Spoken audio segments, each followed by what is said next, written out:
আসসালামু আলাইকুম। কেমন আছেন সবাই? আশা করছি সবাই ভালোই আছেন। আলহামদুলিল্লাহ আমরা ভালো আছি। তো আজকে বানাবো তালের বড়া। এজন্য এখানে আমি একটা বাটিতে তাল নিয়েছি। এবার একে একে এর মধ্যে দিয়ে দেব আতপ চালের গুঁড়ি, আর দেব একটু ময়দা। এখানে নিয়েছি নারকেল আর চাল থেকে যে সুজিটা বের হয়েছে সেই সুজি, আর দেব চিনি,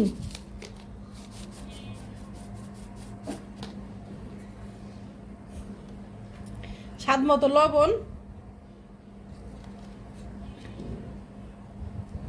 এবার এটাকে আমি হালকা হালকা পানি দিয়ে ভালো করে একদম মাখিয়ে একটা ব্যাটার তৈরি করে নিব।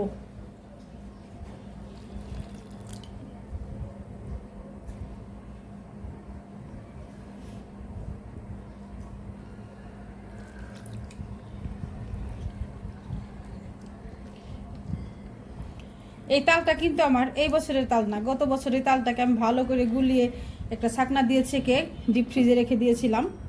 কারণ আমার বাসায় সবাই তালের বড়া খেতে বা তাল দিয়ে অন্য পিঠা খেতে সবাই খুব পছন্দ করে, সেই জন্য আমি এরকম করে মাঝে মাঝেই বানাই। আজকেও তার উল্টো কিছু নয়, আজকে ওই তালের বড়াই তৈরি করব। এখানে আমি যে নারকেল আর চালের গুঁড়িটা ব্যবহার করেছি, সাধারণত বেশিরভাগই এখানে চালের গুঁড়ি আর নারকেলটা দেয় না, কিন্তু আমি এই নারকেলটা দিই। কারণ নারকেলটা দেওয়ার ফলে এই পিঠাটা খুব ভালো হয়, আর সুজি দেওয়ার ফলে এই পিঠাটা খুব ক্রিস্পি হয় এবং খেতেও কিন্তু খুব ভালো লাগে। আর এইভাবে বানালে আমার বাসার সবাই খেতে খুব পছন্দ করে। দাদা, এই তাল কিন্তু অনেকভাবেই খায়।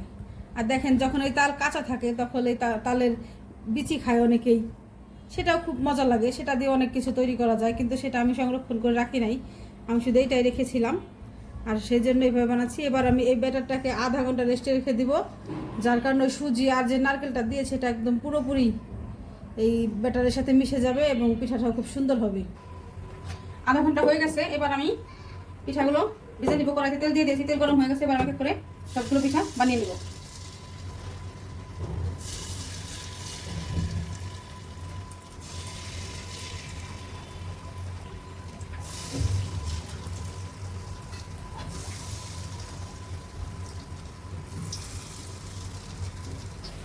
দেখেন আমার পিঠাগুলো কত সুন্দর হয়ে ফুলে উঠেছে।